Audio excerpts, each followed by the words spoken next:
Bom dia a todos e todas que nos acompanham aqui em mais um Barão Entrevista. Hoje, na nossa coletiva com veículos da imprensa alternativa, recebemos o ministro da Economia de Lula, Fernando Haddad. O tema está no centro do debate sobre os rumos do governo Lula por conta das disputas no campo econômico.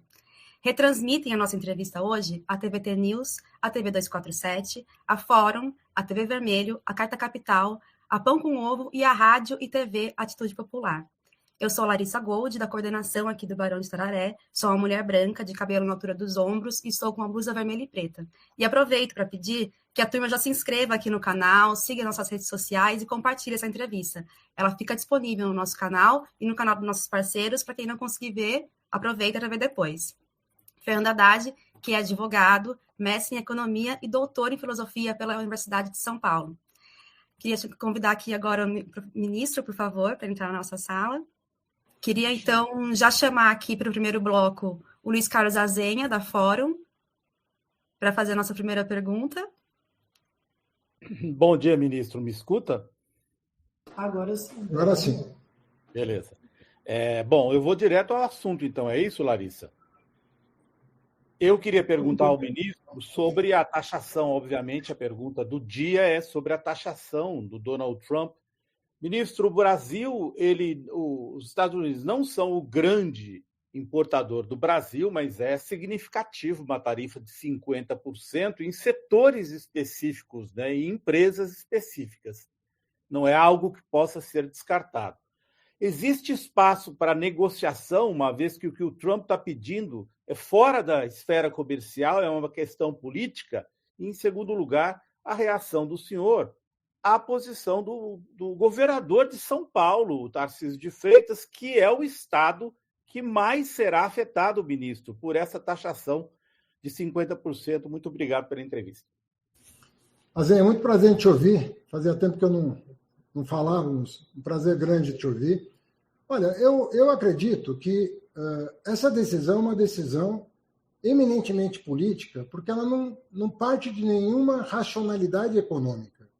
Não há racionalidade econômica porque foi feito ontem. Uma vez que os Estados Unidos, como todos sabem, ele é superavitário em relação à América do Sul como um todo, né? E ao Brasil também. Quer dizer, nós somos, nos últimos 15 anos, nós tivemos um déficit de bens e serviços de mais de 400 bilhões de dólares com os Estados Unidos. Então, não há racionalidade econômica na medida que foi tomada. Imagina você que quando a tarifa estava em 10%, eu me reuni com o secretário do Tesouro na Califórnia e disse a ele que não fazia o menor sentido a tarifa de 10%, justamente porque o Brasil era deficitário em relação à balança com os Estados Unidos, de bens e serviços. E ele próprio reconheceu que com 10% havia espaço para negociar uma redução de 10%. Hoje nós estamos falando de uma tarifa insustentável, tanto do ponto de vista econômico quanto do ponto de vista político, de 50%. Então, eu não acredito que essa situação vai se manter. Primeiro, porque nós temos uma diplomacia reconhecida no mundo inteiro como uma das mais profissionais. O nosso Itamaraty sabe negociar, sabe sentar à mesa. Nós estamos com negociações ultra complexas com a União Europeia, em acordos bilaterais com vários países do mundo. O Mercosul está negociando outros acordos com países asiáticos. A Indonésia esteve aqui recentemente. Estamos em acordo com os Emirados Árabes. Não faz o menor sentido para as tradições diplomáticas brasileiras um país que tem 200 anos de relação econômica com o Brasil ter esse tipo de atitude. Ela só é explicável, Azenha, porque ela foi gestada dentro do Brasil. A única explicação plausível para o que foi feito ontem é porque a família Bolsonaro urdiu esse ataque ao Brasil. Isso, e com um objetivo específico, que é escapar do processo que está em curso, do processo judicial que está em curso. Então, a única explicação é de caráter político envolvendo a família Bolsonaro. Isso não é uma acusação infundada que eu estou fazendo. O próprio Eduardo Bolsonaro disse a público que, se não vier o perdão, as coisas tendem a piorar. Isso ele disse publicamente, fazendo todos nós acreditarmos, até porque não há outra explicação, de que esse golpe contra o Brasil, contra a soberania nacional, ele foi urdido por forças extremistas de dentro do país. Então, é uma coisa que, na minha opinião, como eu acredito que o tiro vai sair pela culatra, eu acredito que isso não pode se sustentar. Até porque até a extrema-direita vai ter que reconhecer mais cedo ou mais tarde que deu um enorme tiro no pé, porque está prejudicando o principal estado do país, justamente o estado de São Paulo. É o suco de laranja de São Paulo, são os aviões produzidos pela Embraer, que é uma conquista histórica da tecnologia brasileira. E eu penso que, para responder a pergunta sobre o governador errou muito. Porque ou bem uma pessoa é candidata a presidente, ou é candidata a vassalo. E não há espaço no Brasil para vassalagem. Desde 1822 isso acabou. Então, o que está se pretendendo aqui? Ajoelhar diante de uma agressão unilateral, sem nenhum fundamento econômico, sem nenhum fundamento político. Então, eu creio, sinceramente, assim, foi um dia ruim, que nós vamos ter que encontrar um caminho de superar e esquecer que ele aconteceu para a boa relação entre dois povos que se gostam. O povo americano, o povo brasileiro, nós temos uma relação histórica. Temos divergências de governos, muitas vezes, né? Um governo que adota uma determinada postura, que adota outra. Isso é normal da democracia, né? Você ter governos com orientações diferentes. Mas você não pode comprometer relação entre estados em função de eventuais divergências, né, que podem e devem ser superadas pela diplomacia brasileira, que está à disposição, desde sempre, do governo americano para buscar a solução de maior parceria, maior entendimento, como nós sempre fizemos. Fizemos com o governo Biden durante 2 anos uma aproximação, temos interesses comuns importantes e nós devemos explorar parcerias que vão enriquecer os dois países e não atitudes unilaterais que pensam exclusivamente no interesse egoísta, sem pensar na cooperação internacional, sem pensar no multilateralismo. Então, eu acredito que é um dia ruim, né? Não resta dúvida, é uma agressão que vai ficar marcada como uma coisa inaceitável e inexplicável, né? Um governo entrar na onda de um político extremista local para atacar um país, 215 milhões de habitantes, e nós temos, nesse momento, que está unido, todos unidos, o setor produtivo, com o agro, com a indústria paulista, que é a mais afetada. Nós não podemos discriminar ninguém nesse momento, pelo contrário, os setores já estão procurando o presidente Lula, e eu quero crer que esse tiro no pé vai ser revertido, porque ele é insustentável. Muito obrigado. Obrigada, ministro. Queria convidar agora para compor a mesa a Daiane Santos, da TV 247, e o André Barrocal, da Carta Capital, e já passar a palavra para a Daiane, para ela fazer a pergunta para o ministro.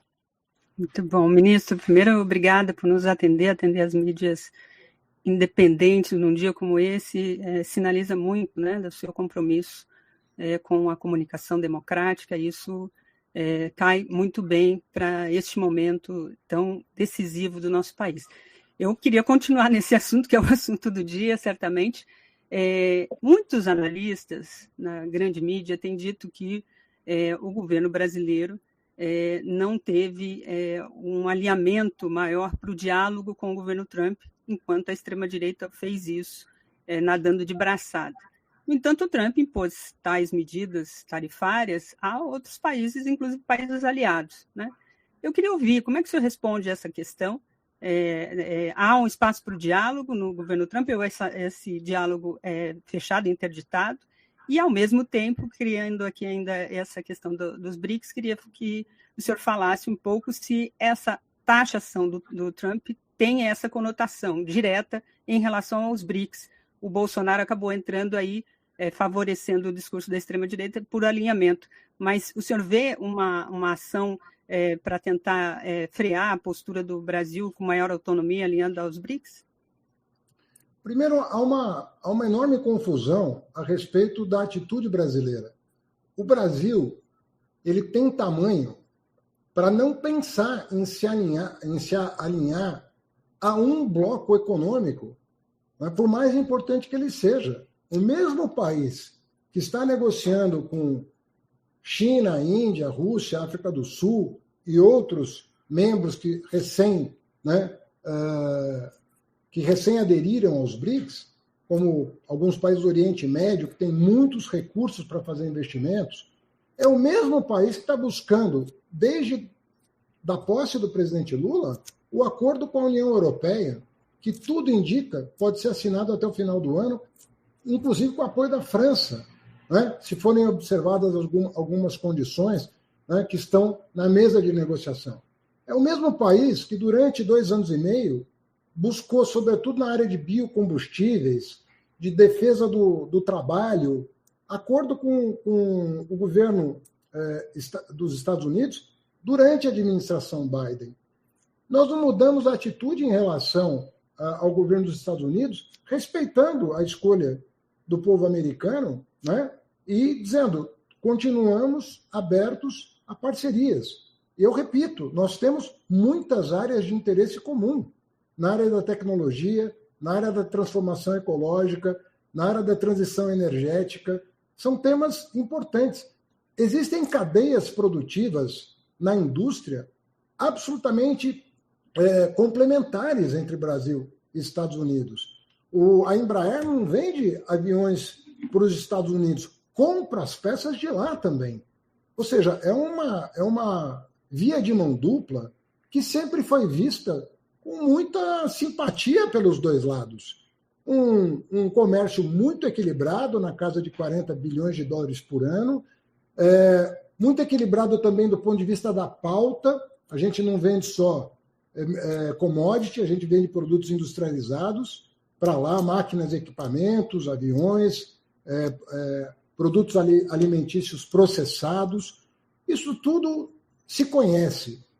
Por isso que eu digo, não há racionalidade na tomada de decisão econômica. Não há racionalidade econômica. Né? E não há por que não voltar a discutir em bases econômicas que sejam boas para os dois lados, que sejam edificantes para as duas nações, que são amigas, repito, há 200 anos.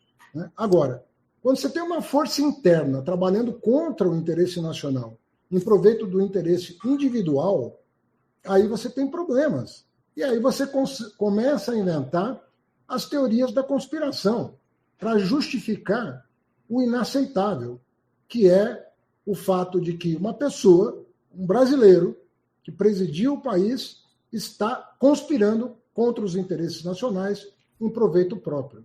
Isso é uma coisa que não dá para conviver com isso. Isso é uma coisa muito inaceitável.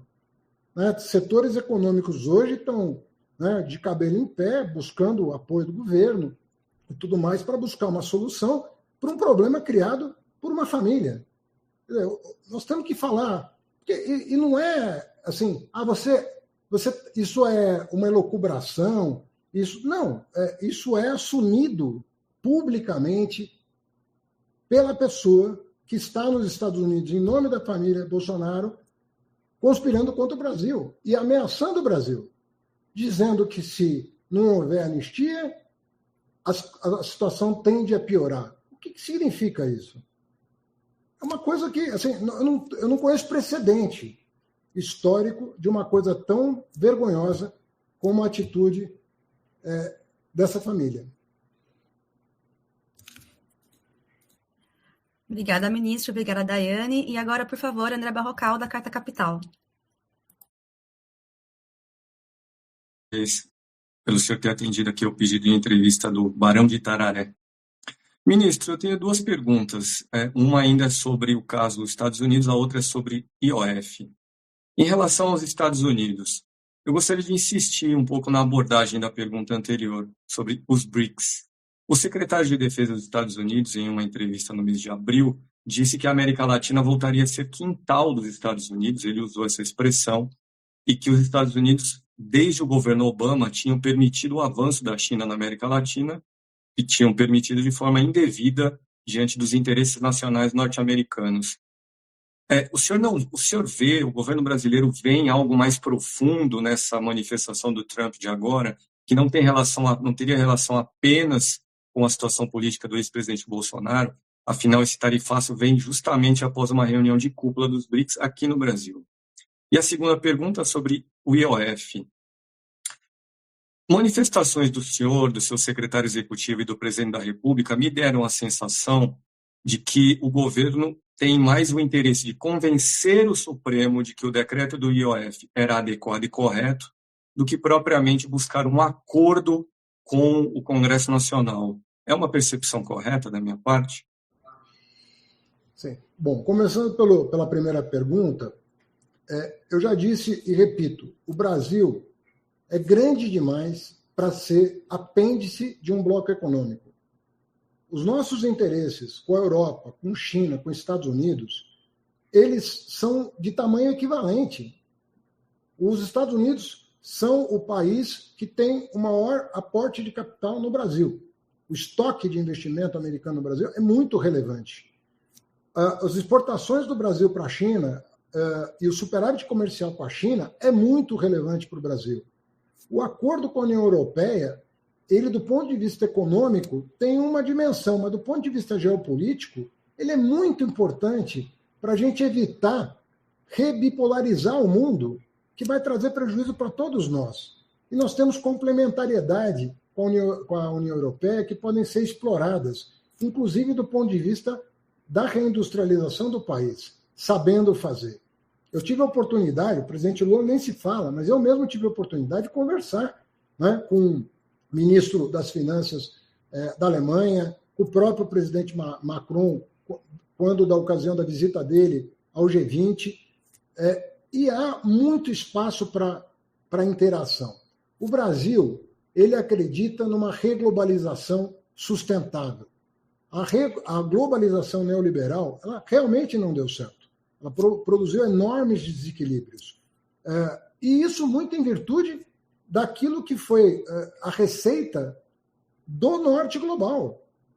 O Norte Global é que colocou a globalização neoliberal como máxima, como objetivo máximo do fim da história.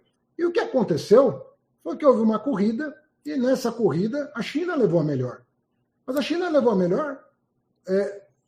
Nós vamos criticar a China por ter aproveitado as oportunidades que se apresentaram para se desenvolver depois de 100 anos de humilhação, como eles próprios caracterizam o século seguinte à Guerra do Ópio. Foram 100 anos de baixo desenvolvimento, pobreza.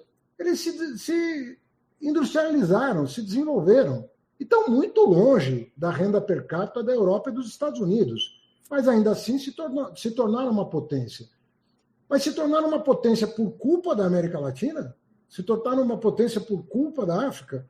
Ou se tornaram uma potência porque o Norte Global não entendeu o que estava acontecendo e talvez tenha acordado tarde para o assunto? Nós não estamos dando mais ou menos espaço para quem quer que seja. O Brasil está buscando parcerias para se desenvolver com a maior tranquilidade, com o maior pragmatismo possível. Porque em relações internacionais, o pragmatismo ele preside em função dos interesses nacionais que estão sendo protegidos. E o Brasil vem exportando cada vez mais. Você vai lembrar que no governo Lula, no primeiro governo Lula, nossas exportações mal chegavam a 100 bilhões de dólares. O presidente Lula abriu mercados no mundo inteiro. Olha uma coisa curiosa.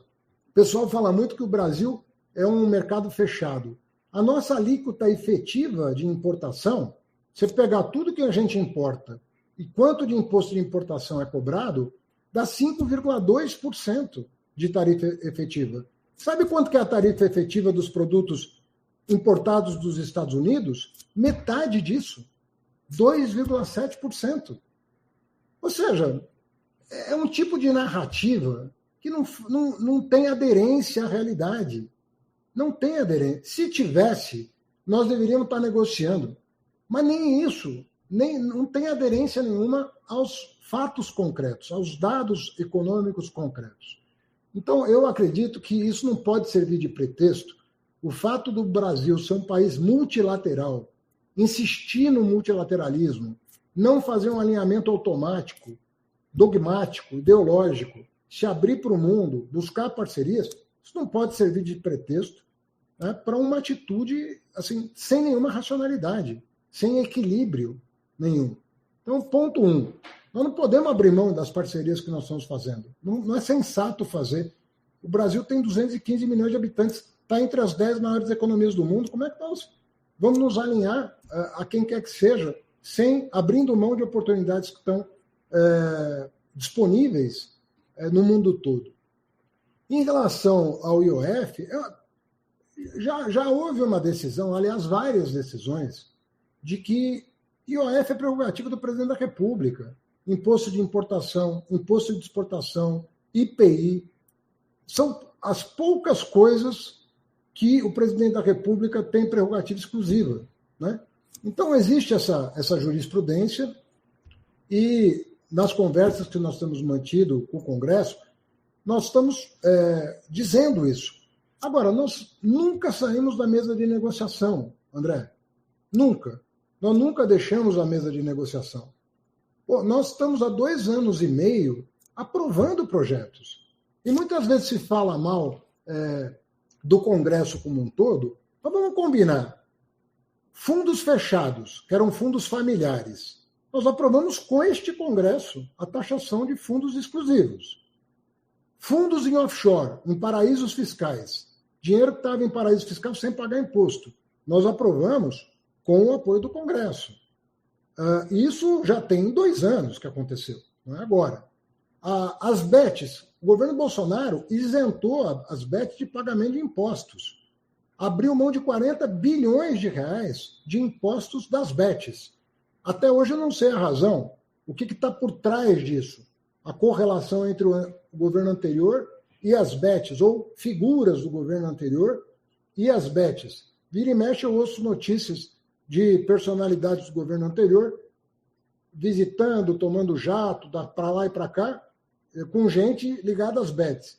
Será que foi por isso que eles se omitiram na cobrança de tributos das BETs e trataram as BETs como se fosse o hospital filantrópico? Então, este Congresso está fazendo as correções que o governo está propondo. Vamos pegar o caso da reforma tributária. O governo anterior sentou em cima da reforma tributária. Nós nos valemos do acúmulo que o Congresso já tinha patrocinado para aprovar a maior reforma tributária da história do Brasil, que vai baratear o alimento, que vai baratear o investimento, que vai baratear as exportações. Então, por que esse Congresso, que estava nos ajudando até outro dia, vai parar de ajudar? Vai parar? Não faz sentido. Nós vamos continuar na mesa de negociação, nós temos boa relação com os parlamentares, né?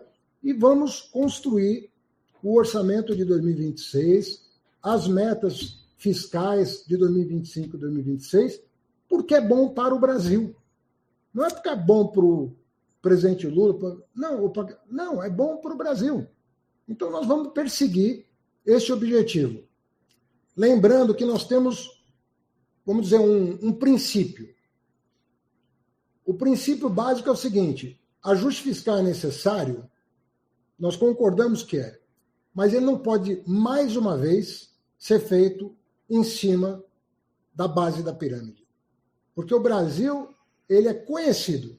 Você falou em ajuste fiscal, todo mundo treme, porque quem paga, costumeiramente, é a base da pirâmide. É a população que mais precisa. E nós estamos propondo um outro tipo de ajuste fiscal. Quem tem que pagar pelo ajuste fiscal é quem não paga imposto. Não é aumento de imposto, é quem não paga imposto. É aumentar a base de arrecadação. É fazer os super ricos contribuírem com a sua justa parte na arrecadação federal. Agora, se super rico, se BET, Se fintech não puder pagar imposto, aí vai ficar difícil fazer o ajuste fiscal em cima do salário mínimo, em cima do Bolsa Família. Não é esse o nosso objetivo. E toda a sensibilização que a gente faz para o Congresso é o seguinte: vamos olhar para o morador da cobertura que não paga o condomínio. É ele que tem que colaborar dessa vez para fazer o ajuste fiscal. Por quê? Porque o governo Lula já combateu a miséria, já combateu a pobreza, nós já abrimos a porta das universidades para os negros, pobres, periféricos do país inteiro, criamos reserva de vaga, ProUni, criamos uma série de mecanismos promotores da cidadania. Reforçamos o SUS. Agora chegou a hora de combater a desigualdade no Brasil. Eu dei um dado numa entrevista essa semana de que 47 países africanos têm uma distribuição de renda melhor do que o Brasil, de 54 países africanos. Então, não é razoável que os economistas, em geral, mais ortodoxos, só olham para um lado da moeda, né? E não olham para o dado vergonhoso de que nós estamos entre as 10 piores economias do mundo em termos de distribuição de renda. Então, é um orgulho estar entre as 10 maiores, mas não é bonito figurar entre as 10 piores economias em termos de igualdade social. Muito obrigada, ministro. Muito obrigada, André. Queria, então, agradecer aqui nesse primeiro bloco. A gente teve a revista Fórum, a TV 247 e a Carta Capital, com Luiz Carlos Azenhas, a Daiane Santos e o André Barrocal. E queria compor aqui agora a mesa o Gabriel Valari, da TVT News, e o Thiago Suman, do Diário do Centro do Mundo, por favor. E aí já passar também para o Gabriel fazer a sua pergunta. Bom dia, ministro. Bom dia, colegas. Obrigado, ministro, pela disponibilidade. Parabéns ao Barão pela iniciativa também. Ministro, retomando um pouco a questão da guerra tarifária, eu queria fazer duas perguntas combinadas. Inicialmente, se essa guerra tarifária, se ela pode resultar, o senhor falou em cadeias produtivas complementares entre Brasil e Estados Unidos, se essa guerra tarifária pode resultar no fortalecimento do mercado interno e também em reindustrialização. E em outro sentido, se esses ataques constantes do governo Trump no sentido tarifário, com outros países também, se isso pode acelerar as tratativas de negociações em moeda diversa ao dólar em um sistema financeiro paralelo ao FMI e ao dólar. Muito obrigado. Olha, eu não acredito que guerra tarifária ajude nada o mundo, sobretudo da maneira como está sendo feito, entendeu? É ruim para o mundo.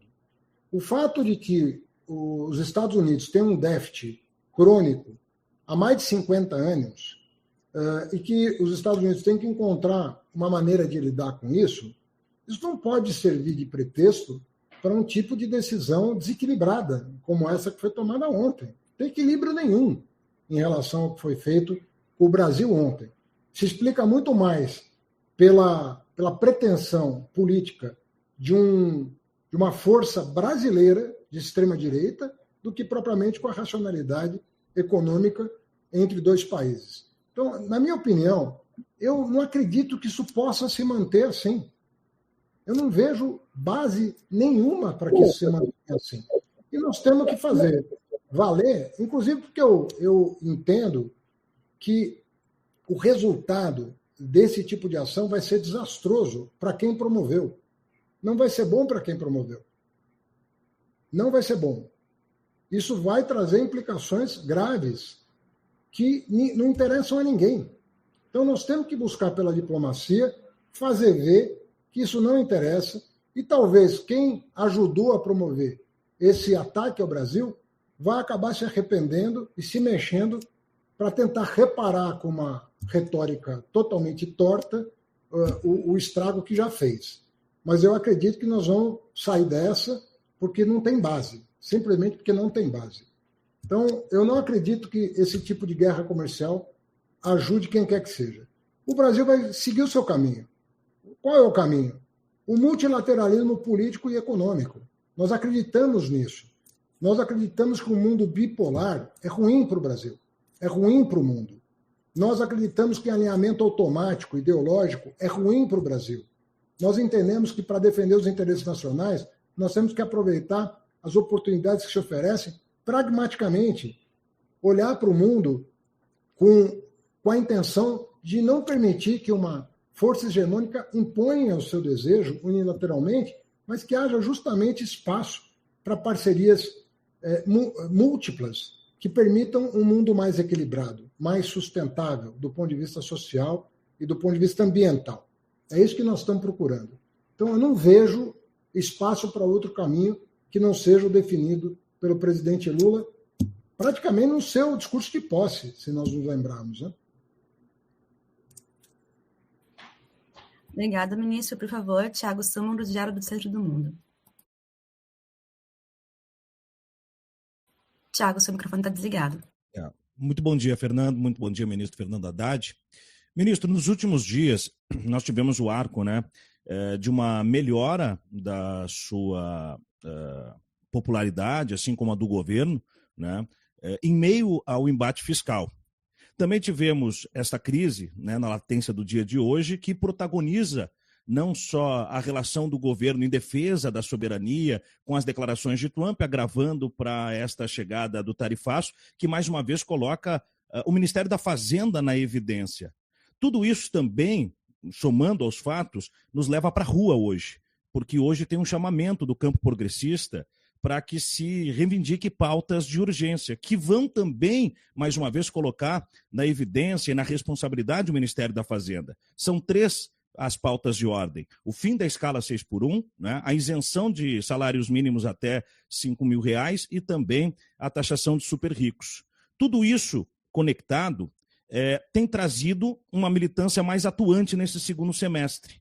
Para além da comunicação, o que mudou no governo para que se tome esta narrativa com liderança e propositividade? E também como o senhor vê que isso pode direcionar a relação do governo com a sociedade nos próximos momentos políticos até o pleito eleitoral, uma vez que as pautas bolsonaristas, costumes, pautas morais, perdem espaço e esses temas de relação econômica e de uma isonomia, como o senhor diz, né, despressurizar a base da pirâmide, passam a se tornar a grande prioridade do debate político?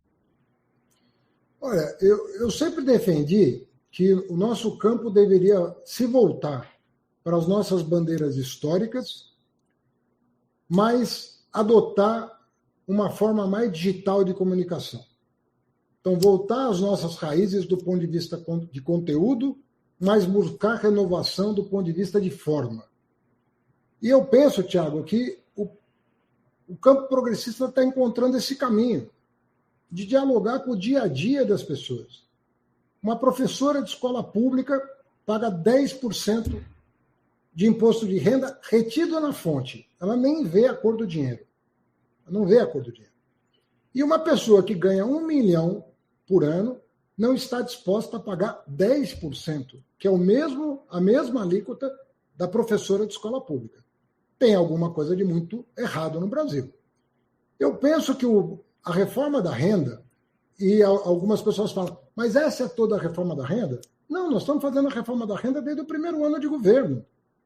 Eu citei aqui o paraíso fiscal, fundos familiares, que foram afetados por iniciativa do governo. Nós estamos fechando as brechas para que os super ricos escapem da tributação, que é o que sempre acontece. A pessoa sempre escapa da tributação. A alíquota do super rico de imposto de renda é 2,6%. E a gente está pedindo para a pessoa pagar um mínimo de 10%, completar 10%. E nem isso é possível. Mas dos 3 temas que você citou, 2 podem ser resolvidos com a aprovação de um PL, que é o PL da reforma do imposto de renda à pessoa física, o que já seria uma coisa muito benéfica para o Brasil, porque nós vamos começar a corrigir a desigualdade social no Brasil, que é persistente. Persistente.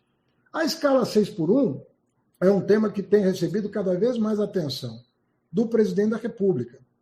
Não envolve só o Ministério da Fazenda, envolve outros ministérios, desenvolvimento, trabalho, mas existe uma preocupação do presidente em dar uma resposta para um movimento global, né, de retomar o debate sobre jornada de trabalho. Tanta tecnologia deveria significar um pouco mais de tempo livre para as pessoas. Para que tanta máquina, tanta inteligência artificial, tanto robô, tanto isso, tanto aquilo, se não for para fazer com que as pessoas vivam mais para suas famílias, mais para os seus filhos, mais para a arte, para a política, para a ciência. Quer dizer, é o que se pretende para a humanidade, né? A liberação de tempo para atividades criativas, para o lazer, para o prazer, né? Então, esse debate está voltando, não é no Brasil, está voltando em todo o canto do mundo. Inclusive porque, com as novas tecnologias, com a digitalização, com a inteligência artificial, o mundo do trabalho vai mudar radicalmente. E do mesmo jeito que quando introduziram a máquina nas indústrias, né, a manufatura se transformou em indústria, houve um debate sobre jornada de trabalho, né, começando pela Inglaterra, é natural que com as novas tecnologias esse debate volte. Então, o presidente, que é uma pessoa que veio do chão de fábrica, sabe que é um debate inevitável. Então, assim que nós aprovarmos aí a reforma da renda, nós vamos ter mais energia liberada para nos debruçarmos sobre o tema da escala. Muito obrigado, ministro. Muito obrigada, ministro. E aí, para a gente ir chegando aqui aos nossos finalmente, a gente queria fazer o Barão, que é esse Centro de Estudos da Mídia Alternativa, a gente queria fazer uma pergunta também em relação especificamente aos meios de comunicação. A gente percebe aí que a mídia convencional, às vezes, é um pouco hostil, para não usar outra palavra, a temas como a taxação das grandes fortunas, e, em contrapartida, também os veículos alternativos aqui tentando criar essa outra narrativa. Queria que você comentasse um pouco, então, a importância da comunicação nessa disputa ideológica que a gente vem vivendo atualmente e também que pudesse fazer suas considerações finais aqui para a gente. Olha, Larissa, eu acredito, voltando à resposta anterior, que nós temos que nos modernizar do ponto de vista da comunicação. As relações de classe pioraram muito dos anos 80 para cá. Concentração de renda, concentração de riqueza, concentração de propriedade. Isso tudo está trazendo muita angústia para as pessoas. As pessoas não estão vendo horizonte diante de si.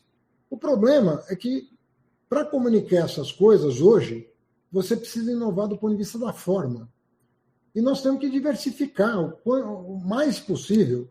Primeiro, o combate às fake news, que ainda, você entra na rede social, realmente é uma inundação de desinformação que nós não encontramos ainda a forma de combater. Mas, na minha opinião, a desinformação ela é um pouco o reflexo do vácuo que a esquerda acabou produzindo nas redes sociais. Se você preencher isso com informação correta, com bandeiras corretas, com militância correta, com verdade, né, com projeto de futuro, o espaço para fake news, o espaço para desinformação vai diminuir. Então, na minha opinião, o maior antídoto contra a desinformação é a ocupação do espaço nos valendo de formas novas de comunicação, que permitam mais proximidade, mais autenticidade, mais verdade, né? Reganhar a confiança das pessoas para um projeto de futuro. Hoje as pessoas não têm diante de si um horizonte utópico que elas almejam um sonho, né? Para buscar.